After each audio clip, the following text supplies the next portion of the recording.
I don't feel like there's bad teachings in the Book of Mormon. You can't read it and feel yucky. Like, I just, it's just light.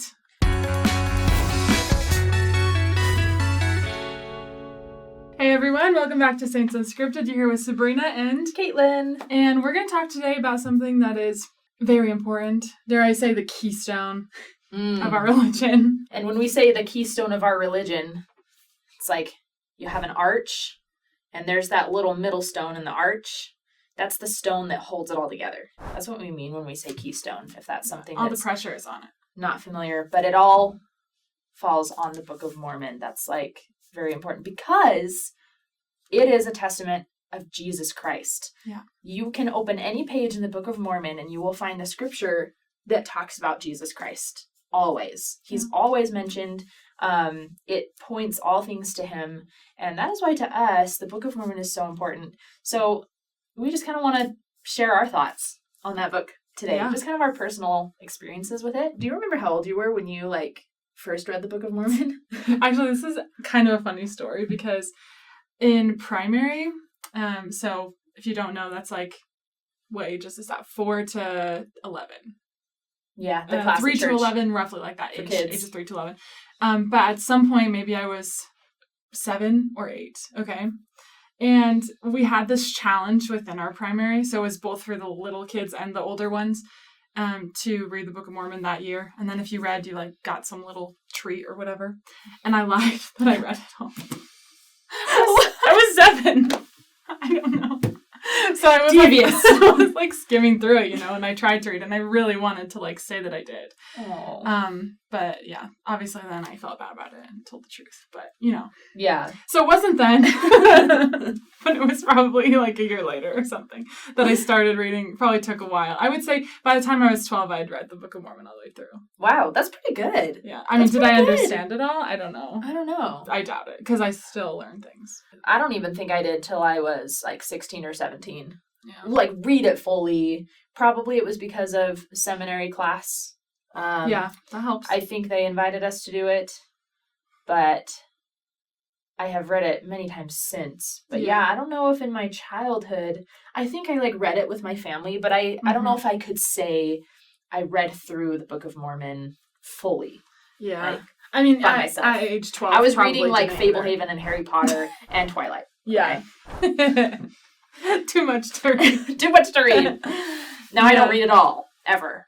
Now I read the Book of Mormon. Just kidding. But I do remember the first time that I read it all the way through and actually did the whole Moroni's promise and everything. And that was way later than you probably would think for someone who was born and raised in the church and claimed to have read it at age 7. It was my freshman year. So the summer before my freshman year of college, I was the visiting student at BYU. And I went to the Book of Mormon class in there. And that was the first time that I read it all the way through and prayed about it and had a answer that it was true. So I was 18 years old, right? Okay. The very first time that I even actually had testimony of it. Yeah. I remember that too. I was probably 17. And I feel like that's one of the more memorable spiritual experiences in my life. Yeah, I think as a child and a young teen, I recognized the Spirit and feeling the Spirit.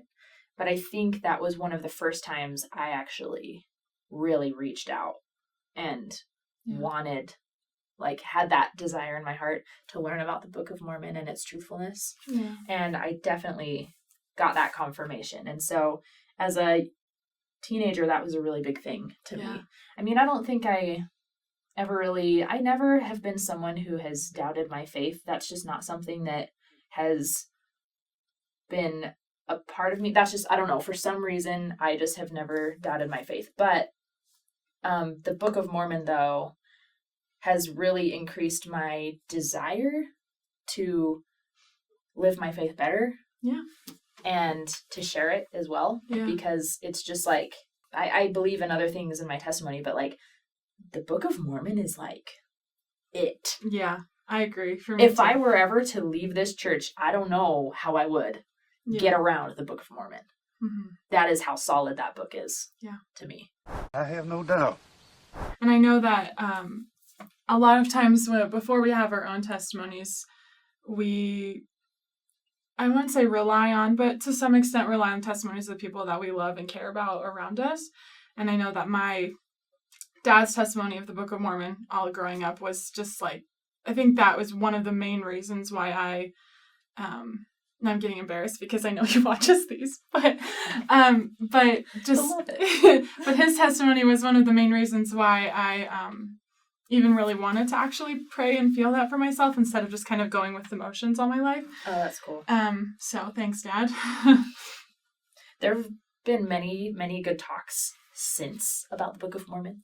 But for me, a very iconic one is 2009 when Elder Holland gave his address with the turn page of that Book of Mormon.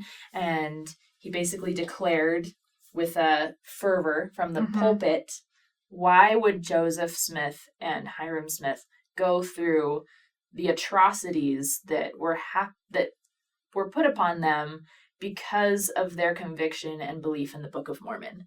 And why would so many people, millions of people, have read the book and declare that it's true, all for it to be not? Yeah. And he said no wicked man would write this book, could write this book, and no good man would write it if it wasn't true. Yeah. Which is exactly how I feel. Yeah. I have memories of walking around like campus listening to that talk like over and over again. It's just so powerful. And he's just like, they would not do that. That's true though. And I think that, and if anyone, like we've said this at the beginning, but you just have to stress it again, that if you ever are wondering, like, can it actually be good? Is it actually good? Or whatever. Like, if you read it, there's not bad. And I don't feel like there's bad teachings in the Book of Mormon. You can't read it and feel yucky. Like, it's just light. It is. And that talk is actually called Safety for the Soul. And that's how I feel that the Book of Mormon is. Like, it provides a safety barrier in a way when I actually do read it. And sometimes I'm like, sometimes I go a few days without and I'm like, dang, I need to, be better. But when I do, I can feel like a spiritual protection when I do read that book, because it does. It helps bring me closer to Jesus Christ. And like, when you're closer to Jesus Christ, then everything else falls into place. There's a lot of things you can do to come closer to Jesus Christ. But for me, reading the Book of Mormon is definitely one of them.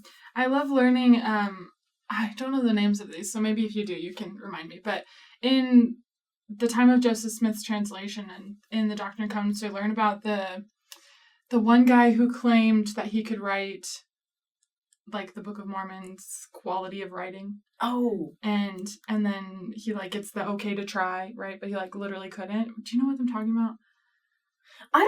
It like sounds familiar, but I don't know. I feel like I have like a terrible memory sometimes with stuff like this. But point is that even a very, very intelligent man couldn't invite the Spirit in the way that the Book of Mormon does. Oh, yeah. I think that's what the point of that is. But yeah. You don't have to be like a super intelligent person to be a spiritual person. Yeah, no.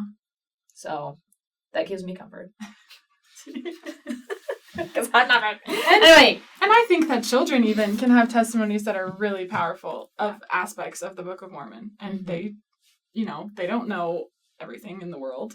Yeah, I know, right? So, and one challenge that even I would give personally that has been really, really powerful for me reading the Book of Mormon is to pick something to focus on. And I know this is something that Elder Bednar talked about a lot, is that you can focus on one thing when you read. And if you're going to do that, start with Jesus.